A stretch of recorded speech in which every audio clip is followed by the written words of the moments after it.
এই জন্য বন্ধু থাকার দরকার আল্লাহ। আমরা সে আল্লাহর হাজির নাজির জেনেই আল্লাহর পথে চলবো ইনশাআল্লাহ। বিশ্ব মানবতার শ্রেষ্ঠ বন্ধু, সমস্ত নবী রাসূলদের শ্রেষ্ঠ রাসূল, যিনি এসেছিলেন সবার শেষে, আবার কিয়ামতের দিন জান্নাতে যাবেন সবার আগে। তিনি নবী রাসূলদের শেষ রাসূল, কিন্তু তিনি শ্রেষ্ঠ নবী, শ্রেষ্ঠ রাসূল, সাইয়্যিদুল মুরসালিন। কথা বলেন। তাকে সবার শেষে আনা হয়েছে, কিয়ামতের দিন সবার আগে তাকে উঠানো হবে। আল্লাহ জিবরিলকে বলবেন, জিবরিল নবীকে ডেকে নিয়ে আসো। আল্লাহর নবীর কবরের পাশে ফেরেশতারা যাবে। ফেরেশতারা যেয়ে বলবে, সাইয়্যিদুল মুরসালিন, খাতামুন নবীন, রাহমাতাল লিল আলামিন, আল্লাহ আপনাকে সালাম দিয়েছে, রোজে মহাশরের ময়দানে উঠুন। কবরটা ভাগ হয়ে যাবে। নবী কবরের থেকে মাথা উঁচু করে দেখবে, রোজে মহাশরের ময়দানে কোনো মানুষ নাই। গোটা ময়দান হাহাকার করছে, গোটা ময়দানে কোনো লোক নাই। নবীজি চোখের পানি ফেলায় আবার কবরের ভিতরে শুয়ে পড়বে। জিবরিল বললেন, আপনাকে আল্লাহ ডেকেছে। নবীজি বললেন, জিবরিল আল্লাহকে যে বলো নবী এখন মহাশরের ময়দানে যাবে না। আল্লাহ রাব্বুল আলামিন ডাক দিয়ে বলবে, হাবিব আমি শোনা। নবীজি কবর থেকে ডাক দিয়ে বলবেন, ও আমার রব, মহাশরের ময়দানে একটাও মানুষ নাই। সবাইকে আপনি জাহান্নামে দিয়ে দিয়েছেন, সবাইকে জাহান্নামে দিয়ে আমাকে শেষে ডেকেছেন, আমি রোজে মহাশরের ময়দানে উঠব না। আল্লাহ নিজেই ডেকে বলবেন, হাবিব তায়েফের ময়দানে মার খেয়েছ, উহুদের ময়দানে রক্ত দিয়েছ, মক্কায় কাফেররা তোমার মাথার পরে পচা ভুঁড়ি চাপাইছে, দেশ ছেড়ে মাতৃভূমি ছেড়ে মদিনায় হিজরত করেছ, কত রক্ত দিয়েছ, কত মারি খেয়েছ, কত চোখের পানি ফেলেছ। হাবিব আজকে আমি তোমার চোখের পানি দেখতে চাই না। কাউকে এখনো তোলা হয় নাই, সর্বপ্রথম তোমাকে রোজে মহাশরের ময়দানে সালাম দিয়ে উঠানো হলো। আমি আল্লাহ কথা দিলাম, যার জন্য সুপারিশ করবে আমি তাকে মাফ করে জান্নাতে দিয়ে দেব।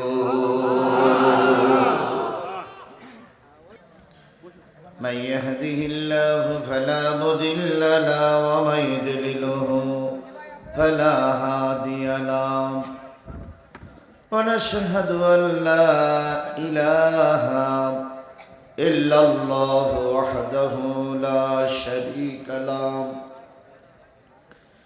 الذي أرسله بالحق بشيرا ونذيرا وداعيا إلى الله بإذنه وسراجا منيرا فقد قال الله تعالى في كلامه المجيد وفرقانه الحميد أعوذ بالله من الشيطان الرجيم بسم الله الرحمن الرحيم إن الله عنده علم الساعة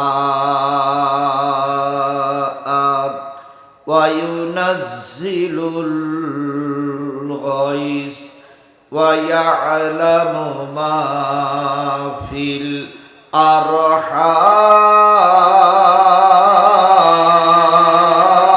الأرحام وما تدري نفس ماذا تكسب غدا وما تدري তাদরি নাফসুম বিআইয়ি আরদিন তামুত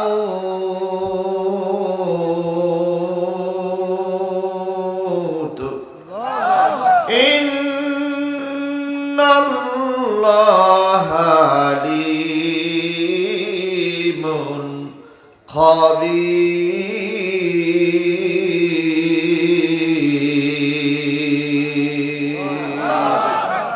সাদাকাল্লাহুল মাওলানাল আযীম।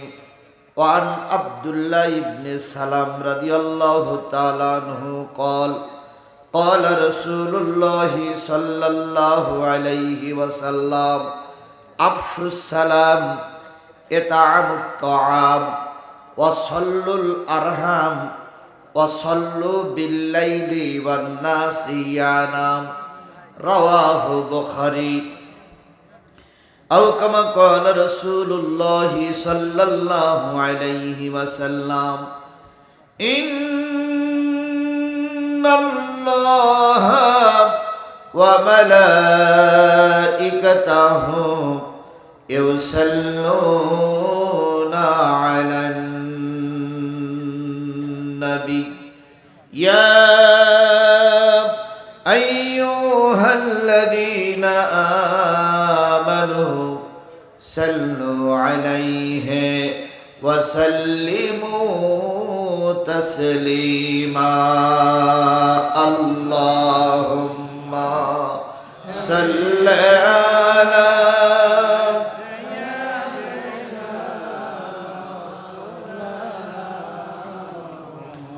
وعلى آل مولانا محبت شهید جوری شری بولن اللهم صل على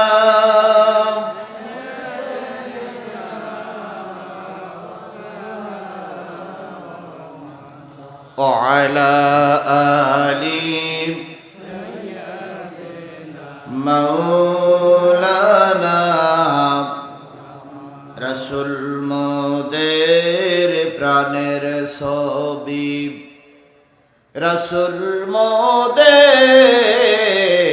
জানের জান কাল হাসরে রসুল বিনা নাই রে কারো পরিত্রাণ আল্লাহুম্মা জোরে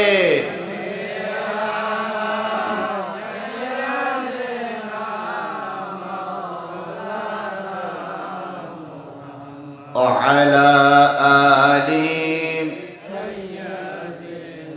حبيبنا বিশ্বের সেরা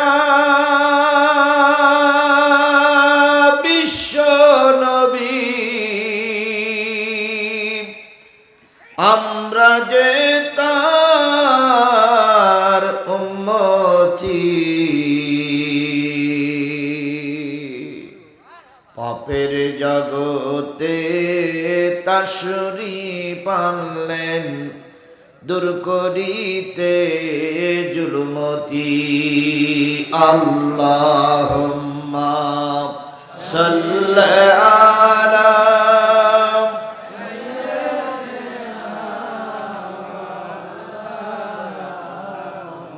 ওয়া আলা আলি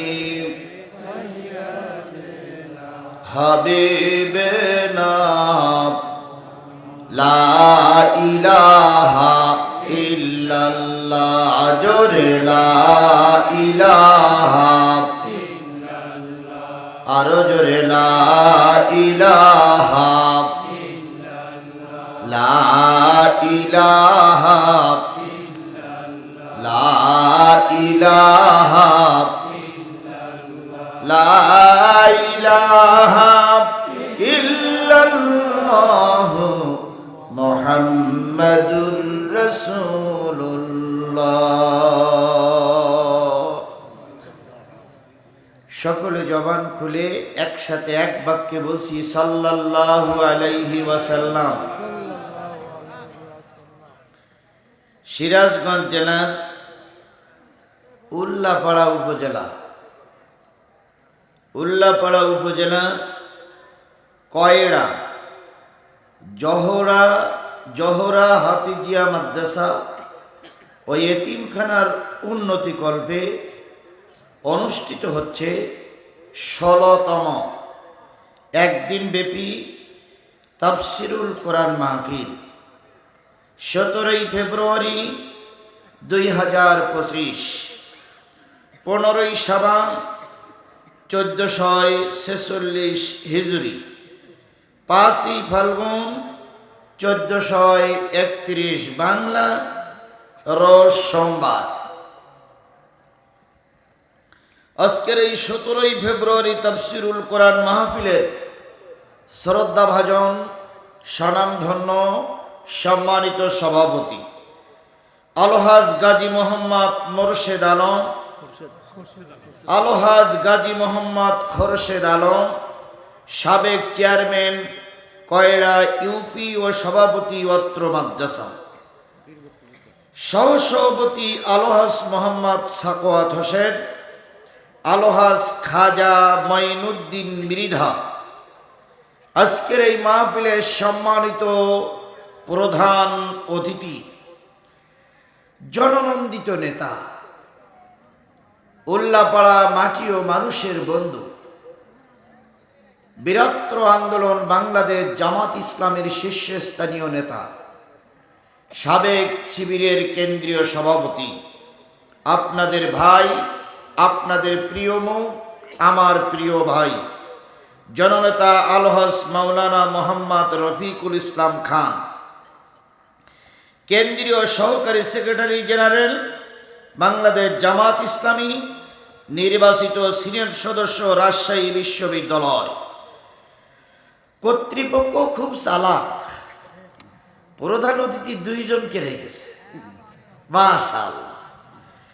আরেকজন আপনাদের এলাকার কৃতি সন্তান, আমাদের শ্রদ্ধেয় মুরব্বী, আপনাদের এলাকার পরিচিত মুখ, আমাদের পরিচিত ভাই জনাব এম আকবর আলী, সাবেক সংসদ সদস্য 65 সিরাজগঞ্জ 4 উল্লাপাড়া। 2 নেতাকে আল্লাহ পাক দ্বীনের খাতিরে, ইসলামের খাতিরে, ধর্মের খাতিরে, দ্বীন প্রতিষ্ঠার খাতিরে কবুল করুক। 2 জনকেই আল্লাহ কবুল করুক কোরআনের জন্য। বিশেষ অতিথি জনাব মোহাম্মদ রফিকুল ইসলাম, উপজেলা সমাজসেবা অফিসার উল্লাপাড়া, জনাব মোহাম্মদ রায়হান বাদশাহ, ভারপ্রাপ্ত চেয়ারম্যান কয়রা ইউনিয়ন পরিষদ। আজকের এই মাহফিলের অন্যান্য দাওয়াতি অতিথিবৃন্দ। আলোচনা করে ধন্য করলেন এলাকার কৃতি সন্তান, সুললিত কণ্ঠের অধিকারী, আমাদের মরহুম কাউসার হুজুরের রেজাউল করিম কাউসারি, না রেজাউল করিম কাউসারির সম্মানিত বিআই সাহেব। বিআই তো ছেলের বিআই না মেয়ের বিআই? মানে কাউসার হিসাবের মেয়ে, কাউসার হিসাবের ছেলে, আর এই ফরিদুল ভাইয়ের মেয়ে। মাশাআল্লাহ, মাশাআল্লাহ। 2 কর্ণধর আপনাদের এলাকার, আমার প্রিয় ভাই মাওলানা মোহাম্মদ ফরিদুল ইসলাম ফারুকি, 2য় কাউসারি, সহসুবার চড়ুইমুড়ি বালিকা দাখিল মাদ্রাসা কয়রা উল্লাপাড়া। আলোচনা করেছেন হাফেজ মাওলানা আব্দুল্লাহ আল হোসাইন এরশাদ, মাওলানা মোহাম্মদ রবিউল করিম হাসু সহ গর্বিত মায়ের গর্বিত সন্তান, শ্রদ্ধেয় ওলামায়ে হযরত, এলাকার বিভিন্ন কুটির থেকে আগত দিনদার, পরেশগার, মুত্তাকি মুসলমান ভাই ও বন্ধুগণ, পদ্মায় অবস্থানরত শ্রদ্ধাশীলা মা ও বোনেরা, সকলকে নিয়ে আবারও সালাম বিনিময় করছি। আশা করছি সালামের জবাবটা সবাই মিলে জোরে সরে দিবেন। আসসালামু আলাইকুম ওয়া রাহমাতুল্লাহি ওয়া বারাকাতুহু। শুকরিয়া আদায় করছি সেই মালিকের, যিনি প্রচণ্ড কাজের ভিতরে, প্রচণ্ড কর্মব্যস্ততা, এলাকার মানুষের আমি যা শুনলাম, হাজারো কাজ পিছনে ফেলে রেখে শুধুমাত্র, কেবলমাত্র, একমাত্র আল্লাহর কোরআনের মহব্বতে এই জায়গায় আমাদের উপস্থিত হওয়ার তৌফিক দান করেছেন। কে তৌফিক দান করলেন? আরেকটু জোরে বলেন তো, কে সুযোগ দান করেছে? এই এলাকায় কি আর মানুষ নাই? সবাই কিন্তু কোরআনের মাহফিলে আসবে না, কারণ আল্লাহ সবাইকে সব জায়গায় কবুল করে না। কেবলমাত্র যাদেরকে আল্লাহ জান্নাতি হিসাবে কবুল করে তারাই কেবল কোরআন হাদিসের মাহফিলে আসে। যে কোনো লোক কোরআন হাদিসের মাহফিলে আসতে পারে না, আসার সুযোগ হয় না। আপনাকে আমাকে আল্লাহ বসার সুযোগ দিলেন, আসার সুযোগ দিলেন, এজন্য আপনারা খুশি না বেজা? তাহলে খুশি যদি হয় তাহলে আমাদের মুখ দিয়ে কি উচ্চারিত হবে? সুখে থাকি, দুঃখে থাকি, কষ্টে থাকি, বিপদে থাকি, মুসিবতে থাকি, সর্বপ্রথম আপনার আমার মুখ দিয়ে উচ্চারিত হবে আলহামদুলিল্লাহ। তাহলে কারোর জবান বন্ধ থাকবে না, সবাই মিলে বলুন তো আলহামদুলিল্লাহ। আল্লাহ বলতেছেন হুয়াল্লাহুল্লাযী লা ইলাহা ইল্লাহু আলিমুল গায়বি ওয়াশ শাহাদাতি হুয়ার রাহমানুর রহিম।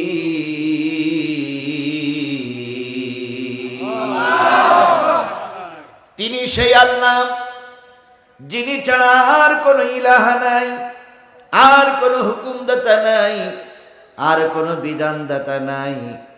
আর তিনি গায়েবের খবর জানেন, প্রকাশ্য খবর জানেন।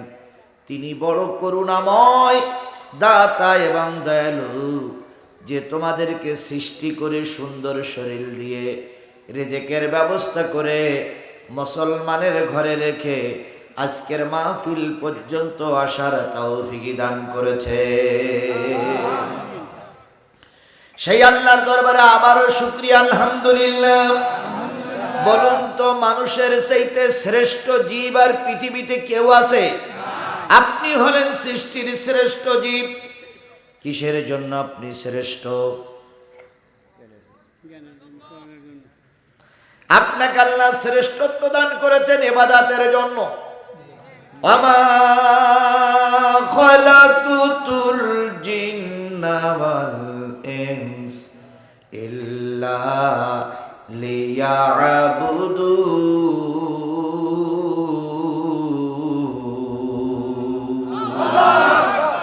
মানুষ শোনো, জেন শোনো, তোমাদেরকে সৃষ্টি করেছি শুধুমাত্র আমার গোলামি করার জন্য। গরু তৈরি করলাম তোমাদের জন্য, ছাগল তৈরি করলাম তোমাদের জন্য। পৃথিবীতে যত মখলুক আছে সব মখলুককে তোমাদের খেদমতের জন্য তৈরি করেছি। আর বান্দারে, তোকে তৈরি করেছি শুধু আমার ইবাদত করার জন্য। তাহলে আপনি আমি সৃষ্টি হয়েছি কার গোলামি করব? কার প্রশংসা করব? কার গুণগান গাইব? কিন্তু আমরা মাঝে মাঝে এমন হই, আল্লাহর কথা আমরা ভুলেই যাই। আল্লাহ যে আমাদের সৃষ্টি করেছে এটা আমাদের মনেই থাকে না। মাঠে সরিষা হয়েছে ভালো, একজন জিজ্ঞেস করলো, ভাই সরিষা কেমন হয়েছে? কয় এবছর ঠিক মতন সারও দিছি, পানিও দিছি, কষ্ট করেছি, মালও ভালো পাইছি। তাই বলে না? কিন্তু আপনি কষ্ট করলেন, সার দিলেন, পানি দিলেন, ফলনটা কে দিল? এই আল্লাহর নামটা ভুলে গেলেন। সরিষা বাড়ি এনেছেন ঠিকই, এমন বৃষ্টি দিল সরিষা বস্তারা ওঠার আগেই শেষ। এরকম হয় না ভাই? হয় না? এই জন্য যে ফসল দেখ যত কষ্ট করেন, শুকরিয়াটা আল্লাহর আদায় করবেন, আল্লাহ বরকত দান করবে। আজকে দেখেন, যারা চলে গেছে এরা তো গেছেই, আর ফিরে আসবে কিনা আল্লাহই ভালো জানে। হয় আসুক নাই না আসুক, ওতে আমাদের কোনো লাভও নেই, লোকসানও নেই। তবে একটা জিনিস বলি, এনারা চলে যাওয়ার মূল কারণ এনারা আল্লাহ এবং রসুলকে একরকম ভুলেই গেছিল। আল্লাহ যে একজন আছে, রসুল যে একজন আছে, ধর্ম যে একটা আছে, এনারা বিশ্বাস করতো না। চোর ডাকাইতেদের বিরাট বন্ধু ছিল, আর আলেম ওলামা মসজিদ মাদ্রাসা ছিল এদের শত্রু। এই জন্য আল্লাহ বলল, তুই আমার শত্রুতে পরিণত হয়ে গেছিস, দুনিয়ার সবাই যদি তোর সাপোর্ট করে তোকে আর এক সেকেন্ডে রাখবো না, দেশ ছেড়ে পালাতে হবে। এই জন্য বন্ধু থাকার দরকার আল্লাহ। আমরা সে আল্লাহর হাজির নাজির জেনেই আল্লাহর পথে চলবো ইনশাআল্লাহ। বিশ্ব মানবতার শ্রেষ্ঠ বন্ধু, সমস্ত নবী রাসূলদের শ্রেষ্ঠ রাসূল, যিনি এসেছিলেন সবার শেষে, আবার কিয়ামতের দিন জান্নাতে যাবেন সবার আগে। তিনি নবী রাসূলদের শেষ রাসূল, কিন্তু তিনি শ্রেষ্ঠ নবী, শ্রেষ্ঠ রাসূল, সাইয়্যিদুল মুরসালিন। কথা বলেন। তাকে সবার শেষে আনা হয়েছে, কিয়ামতের দিন সবার আগে তাকে উঠানো হবে। আল্লাহ জিবরিলকে বলবেন, জিবরিল নবীকে ডেকে নিয়ে আসো। আল্লাহর নবীর কবরের পাশে ফেরেশতারা যাবে। ফেরেশতারা যেয়ে বলবে, সাইয়্যিদুল মুরসালিন, খাতামুন নবীন, রাহমাতাল লিল আলামিন, আল্লাহ আপনাকে সালাম দিয়েছে, রোজ মাহশরের ময়দানে উঠুন। কবরটা ভাগ হয়ে যাবে। নবী কবরের থেকে মাথা উঁচু করে দেখবে, রোজ মাহশরের ময়দানে কোনো মানুষ নাই। গোটা ময়দান হাহাকার করছে, গোটা ময়দানে কোনো লোক নাই। নবীজি চোখের পানি ফেলায় আবার কবরের ভিতরে শুয়ে পড়বে। জিবরিল বললেন, আপনাকে আল্লাহ ডেকেছে। নবীজি বললেন, জিবরিল আল্লাহকে যে বলো নবী এখন মাহশরের ময়দানে যাবে না। আল্লাহ রাব্বুল আলামিন ডাক দিয়ে বলবে, হাবিব আমি শোনা। নবীজি কবর থেকে ডাক দিয়ে বলবেন, ও আমার রব, মাহশরের ময়দানে একটাও মানুষ নাই। সবাইকে আপনি জাহান্নামে দিয়ে দিয়েছেন, সবাইকে জাহান্নামে দিয়ে আমাকে শেষে ডেকেছেন, আমি রোজ মাহশরের ময়দানে উঠব না। আল্লাহ নিজেই ডেকে বলবেন, হাবিব তায়েফের ময়দানে মার খেয়েছ, উহুদের ময়দানে রক্ত দিয়েছ, মক্কায় কাফেররা তোমার মাথার পরে পচা ভুঁড়ি চাপাইছে, দেশ ছেড়ে মাতৃভূমি ছেড়ে মদিনায় হিজরত করেছ, কত রক্ত দিয়েছ, কত মারি খেয়েছ, কত চোখের পানি ফেলেছ। হাবিব আজকে আমি তোমার চোখের পানি দেখতে চাই না। কাউকে এখনো তোলা হয় নাই, সর্বপ্রথম তোমাকে রোজে মহাশরের ময়দানে সালাম দিয়ে উঠানো হলো। আমি আল্লাহ কথা দিলাম, যার জন্য সুপারিশ করবে আমি তাকে মাফ করে জান্নাতে দিয়ে দেব। করে বলতে পারে, ও আমার বন্ধু, 6 মাস যে আল্লাহ পাক ওই মায়ের রেহেমের ভিতরে তৈরি করে রাখলেন, ছেলে না মেয়ে দুনিয়ার কোনো মানুষ ঠিক পাইল না, ওই ছেলে অথবা মেয়ে বানাই দিল কে? আব্দুল্লাহ ইবনে সালাম প্রশ্ন করেছে কয়টা? 1 নম্বর প্রশ্ন হলো, কিয়ামতের প্রথম আলামত কোনটি? আল্লাহ নবী বলেন, আব্দুল্লাহ ইবনে সালাম শুনে নাও, কিয়ামতের আগে সিরিয়ার থেকে একটা লো হাওয়া, অগ্নি হাওয়া বাহির হবে। সেই অগ্নি হাওয়া যখন সবাইকে তাড়াই নিয়ে আসবে, তাড়াই নিতে নিতে নিতে নিতে মক্কা নগরীর ভিতরে পৌঁছায় দেবে। যখন পৌঁছায় দেবে তখন আর মুসলমানরা বাইরে কেউ থাকবে না। ওই বিশ্বের সব জায়গায় কিয়ামত শুরু হবে। মক্কা মদিনার মুসলমানগুলো নাজাত পেয়ে যাবে। তাহলে কিয়ামতের প্রথম আলামত হলো অগ্নিবায়ু প্রবাহিত হওয়া। 2 নম্বর, ছেলে কোনোটা মায়ের আকৃতি ধারণ করে, কোনোটা বাবার আকৃতি ধারণ করে। কেন? এখানকার প্রশ্ন হলো, আল্লাহ রাব্বুল আলামিন বলতেছে, যখনই মায়ের পেটের ভিতরে সন্তানটা যায়, 2টা পানি দৌড়াদৌড়ি করতে থাকে, প্রতিযোগিতা করতে থাকে। প্রতিযোগিতা করতে করতে করতে করতে যেই পানিটার শক্তি বেশি হয়, মায়ের পানির যদি শক্তির জোর থাকে, বাবার পানির যদি শক্তির জোর থাকে, মায়ের পানিটার জোর যদি বেশি হয়, তাহলে সন্তানটা মায়ের আকৃতি ধারণ করে। আর বাবার পানিটার জোর যদি বেশি হয়, শক্তিশালী হয়, ছেলেটা ওই সন্তানটা কার আকৃতি ধারণ করে? বাবার আকৃতি ধারণ করে। আব্দুল্লাহ ইবনে সালাম এবার নবীজির গায়ে কাঁধে হাত দিয়ে বলতেছে, আপনি কি মেডিকেল কলেজে পড়েছেন? নবীজি বললেন, না রে ভাই, মেডিকেল কলেজে পড়িনি, আমার মেডিকেল কলেজের শিক্ষক হলো আমার আল্লাহ। তাহলে আর একটা প্রশ্ন আব্দুল্লাহ ইবনে সালামের আছে, সেটা হলো কিয়া জান্নাতি মানুষের প্রথম খাদ্য কি, জাহান্নামী মানুষের প্রথম খাদ্য কি? আর আল্লাহ রাব্বুল আলামিন বলতেছে, আমা তাদরি নাফসুম, হায় রে আল্লাহ, এই প্রতিষ্ঠান টাকা না দিলে চলবে? এই প্রত্যন্ত অঞ্চলে এত বড় একটা প্রতিষ্ঠান আপনারা করেছেন, এগুলো কি ফেরেশতা করে দিয়ে গেছে? তাহলে করেছেন আপনাদের টাকাই নয়, তাহলে সেই টাকা আপনাদের কিছু দিতে বলেছি আর আপনারা চলে গেলেন। ভাই, এই যুবকেরা বসো, বসো বাবা বসো। আমরা বলেছি আমরা দুই ভাই কথা বলবো, ভাইও কথা বলবে, কোন অবস্থায় একটার কাটার ওপাশে যাব না বলেছি, অন্তত একটা কথা আমার শোনো। বসেন ভাই, শোনা ভাই, শোনা ভাই আমার, বসেন ভাই, বসেন বসেন, একটু কথা বলতে সুবিধা করে দেন। আমাদের উল্লাপাড়া থানার সম্মানিত আমির অধ্যাপক শাহজাহান আলী ভাই ৫,০০০ টাকা, জোরে বলেন মারহাবা। ২,০০০ টাকা নগদ, আর বাকিতে ৩,০০০ টাকা ওনার সংগঠনের পক্ষ থেকে ওনারা দিয়ে যাবেন। মা বোনদের কাছে নিশ্চয়ই কালেকশনের জন্য প্যাকেট চলে গেছে, মা বোনেরা টাকা দিবেন, পয়সা দিবেন, আল্লাহ কবুল করুক। তাহলে আমি কয়টা কথা বলেছি, বাকি আছে কয়টা? আর ওদিকে প্রশ্ন আছে একটা, ৩,০০০ টাকা একজন দিয়েছে, মাশাআল্লাহ। ওদিক প্রশ্ন আছে একটা। আমার এই দুটো কথা বলতে এখানে 3 মিনিট, ওখানে 2 মিনিট, 5 মিনিট সময় লাগবে। এই 5টা মিনিট সময় দেবেন না ভাই?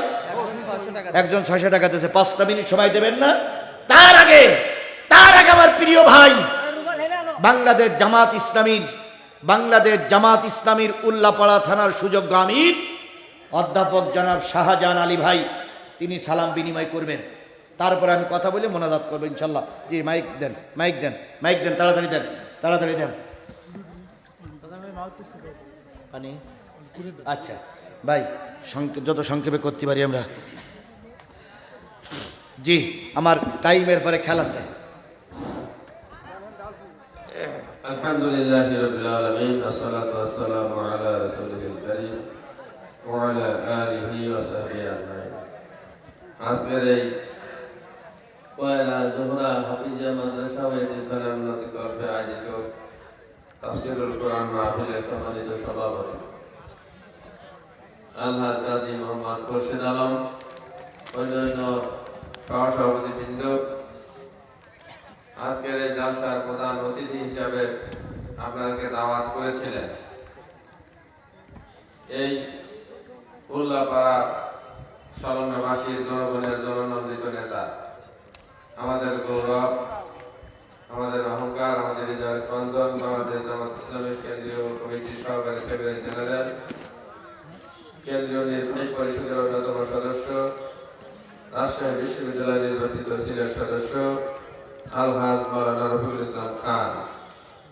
আজকের এই জালসায় কোরআন এবং হাদিস থেকে আমাদের জীবনের করণীয় সম্পর্কে গুরুত্বপূর্ণ বক্তব্য রেখেছেন মাওলানা মোহাম্মদ আজিজুল ইসলাম জিহাদি, যিনি নামেই শুধু জিহাদি নয়, তিনি কাজেও জিহাদি। বিগত দিনেও আমরা এর প্রমাণ পেয়েছি। আল্লাহ তাআলা আগামী দিনগুলিকেও আল্লাহর এই দ্বীনের খেদমত করার জন্য আল্লাহ তৌফিক দান করুন, আমিন। এবং দ্বিতীয় বক্তা হিসেবে কথা বলেছেন জনাব ফরিদুল ইসলাম কাউসারি ফারুকী এবং অন্যান্য হযরত উলামায়ে কেরাম, সম্মানিত মুসল্লিয়ানে কেরাম, পর্দার আড়ালে মা এবং বোনেরা, বাংলাদেশ জামাত ইসলামী উল্লাপাড়া উপজেলার পক্ষ থেকে আপনাদের জানাই সংগ্রামী সালাম। আসসালামু আলাইকুম ওয়া রাহমাতুল্লাহি ওয়া বারাকাতুহু। ওয়া আলাইকুম আসসালাম ওয়া রাহমাতুল্লাহ। আরেকটি সালাম পৌঁছিয়ে দিয়েই আমি আমার কথা শেষ করবো ইনশাআল্লাহ। আজকে আপনারা তাদের সালাম দাওয়াত দিয়েছিলেন প্রধান অতিথি হিসেবে, তিনি আজকে আরেকটি জালসা এসেছিলেন মনোহারায়, সেখানে জালসা প্রধান বক্তা ছিলেন মুফতি আমির হামজা। যাত্রা শেষ করে তিনি সিলেটের উদ্দেশ্যে রওনা হয়ে চলে গেছেন, যার কারণে আমাদের মাঝে আসতে পারেন নাই। আমাকে শেষ মুহূর্তে আমাকে বললেন আপনি যাবেন, এই জন্য আমি শেষের দিকে আমি আপনার কাছে এসেছি। তিনি আপনাদেরকে সালাম জানিয়েছেন, আপনাদের সালাম গ্রহণ করুন। ওয়ালাইকুম আসসালাম ওয়া রাহমাতুল্লাহ। আপনাদের জন্য দোয়া করেছেন। আপনারা তার জন্য দোয়া করেন, যাতে করে তিনি সারা দেশ সফর করছেন এবং আমাদের উল্লাপাড়াকে একটি আধুনিক উল্লাপাড়া গঠনের যে স্বপ্ন দেখছেন সেই স্বপ্ন যেন বাস্তবায়িত হয়, এই জন্য আপনারা তার জন্য দোয়া করবেন। এই কথাগুলি বলে মহান আল্লাহ তাআলার অশেষ শুকরিয়া আদায় করছি যে আমরা এত রাত পর্যন্ত কোরআন হাদিসের কথা শোনার জন্য আল্লাহ তৌফিক দান করেছেন। সেই মহান মাহমুদের দরবারে শুকরিয়া আদায় করি আলহামদুলিল্লাহ। রাসূলের প্রতি দরুদ এবং সালাম পেশ করছি, সবাই বলি সাল্লাল্লাহু আলাইহি ওয়াসাল্লাম। আমি কথা বাড়াতে চাই না, আমি শুধু আমাদের হুজুর যে কথাগুলি বললেন, আল্লাহর আইন এই সমাজে প্রতিষ্ঠিত না থাকলে যে অসুবিধা, মানুষ অশান্তি থাকে, আর ইসলামী আইন আল্লাহর আইন প্রতিষ্ঠিত করা যে ফরজ, এই কথাগুলি গুরুত্বপূর্ণভাবে খুব সুন্দর করে তিনি আমাদের মাঝে বুঝিয়েছেন। আমরা আশা করি এই কোরআন হাদিস থেকে যে কথাগুলি বলেছেন আমরা সেই কথাগুলি ব্যক্তিগত জীবনে আমল করে আমাদের এই দেশটাকে, প্রিয় মাতৃভূমি ৫৬,০০০ বর্গ মাইলের এই দেশটাকে কোরআনের আলোকে, ইসলামের আলোকে আমরা সাজাই, যাতে করে মানুষ কেবল আল্লাহরই দাসত্ব করে, আর কোন মানুষের দাসত্ব করার সুযোগ না পায়। বিগত দিনের ১৭ বছর মানুষ যেমন বাধ্য হয়েই অন্যের দাসত্ব করেছে, আর আপনাদের সামনে আমরা আল্লাহই কেবল দাসত্ব করব, রাসূল সাল্লাল্লাহু আলাইহি আনুগত্য করব, সেই আদর্শ প্রতিষ্ঠা করার মধ্যে দিয়ে সম্ভব। আমরা সেই প্রচেষ্টা চালাবো। আল্লাহ তাআলা আমাদের তৌফিক দান করুন। সবাই সুস্বাস্থ্য মঙ্গল কামনা করে আমার কথা এখানে শেষ করছি। আমার তৌফিক ইল্লা বিল্লাহ। আসসালামু আলাইকুম ওয়া রাহমাতুল্লাহ। বন্ধুগণ,